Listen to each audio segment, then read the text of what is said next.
वहीं धर्म संसद में देश भर की तमाम दिग्गज साधु संत वहां पर पहुंचे, जिनकी केवल एक ही मांग थी और आवाज उन्होंने बुलंद की सनातन बोर्ड को लेकर। इसी दौरान वहां पर स्वामी चिदानंद सरस्वती भी थे, जिन्होंने कहा कि सनातन बोर्ड से किसी को खतरा नहीं है, ये बोर्ड जो है आपकी हिफाजत करेगा, रक्षा करेगा।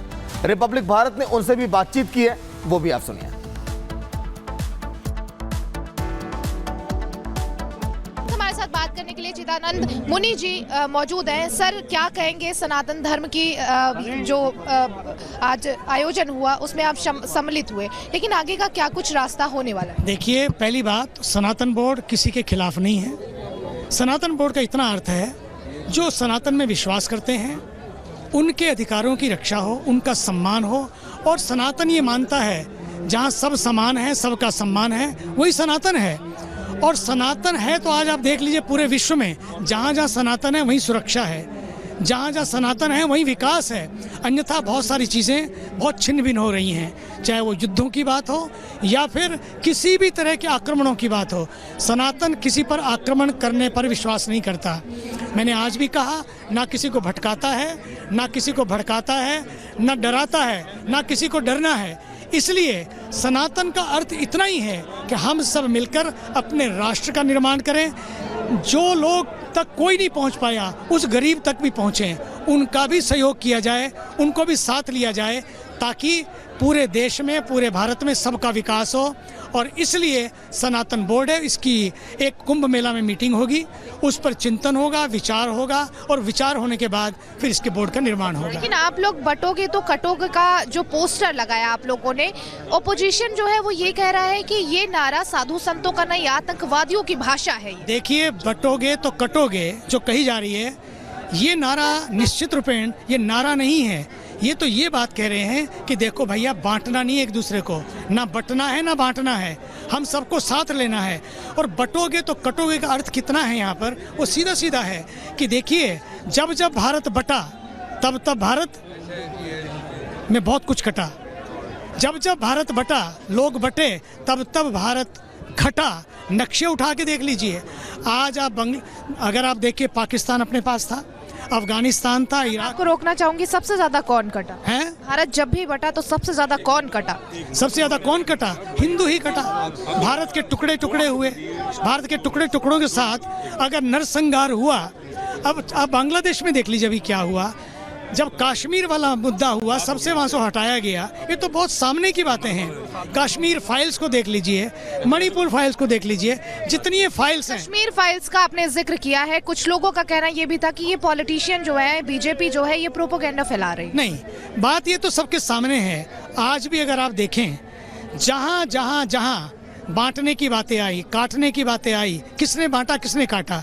भारत अपने सनातन किसी को काटता नहीं है ना बांटता है। वो काटने में विश्वास ही नहीं करता, वो तो बढ़ाने में बात करता है। वो तो रोज हम सवेरे जब पूजा करते हैं, पाठ करते हैं, शाम को आरती करते हैं, पता है हम क्या कहते हैं?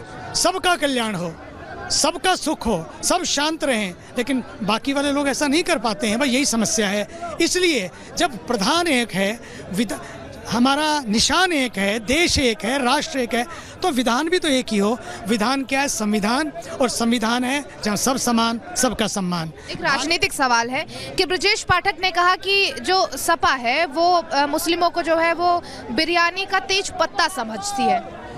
मैंने इस बयान को सुना नहीं है। जहाँ तक मैं तो एक ही बात कहता हूँ, सनातन एक ही बात पे विश्वास करता है, भारत को भारत की आंखों से देखो।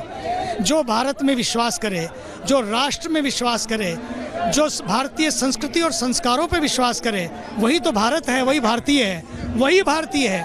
इस आखिरी सवाल, वहीं देश में श्वेत क्रांति के जनक स्वर्गीय वर्गीस कुरियन की जयंती के मौके पर अमूल क्लीन फ्यूल इनिशिएटिव के तहत पुणे से निकाली गई अमूल की क्लीन फ्यूल रैली। प्रदूषण के खिलाफ अमूल और बजाज ऑटो का संयुक्त प्रयास। 26 नवंबर को पूरा देश राष्ट्रीय milk day, national milk day के तरह सेलिब्रेट करता है। भारत आज विश्व में नंबर 1 दूध उत्पादक देश बना है और देश भर में लाखों किसान सहकारिता से जुड़े हुए हैं और ये डेयरी कोऑपरेटिव मूवमेंट की वजह से भारत विश्व का नंबर 1 दूध उत्पादक देश बना है।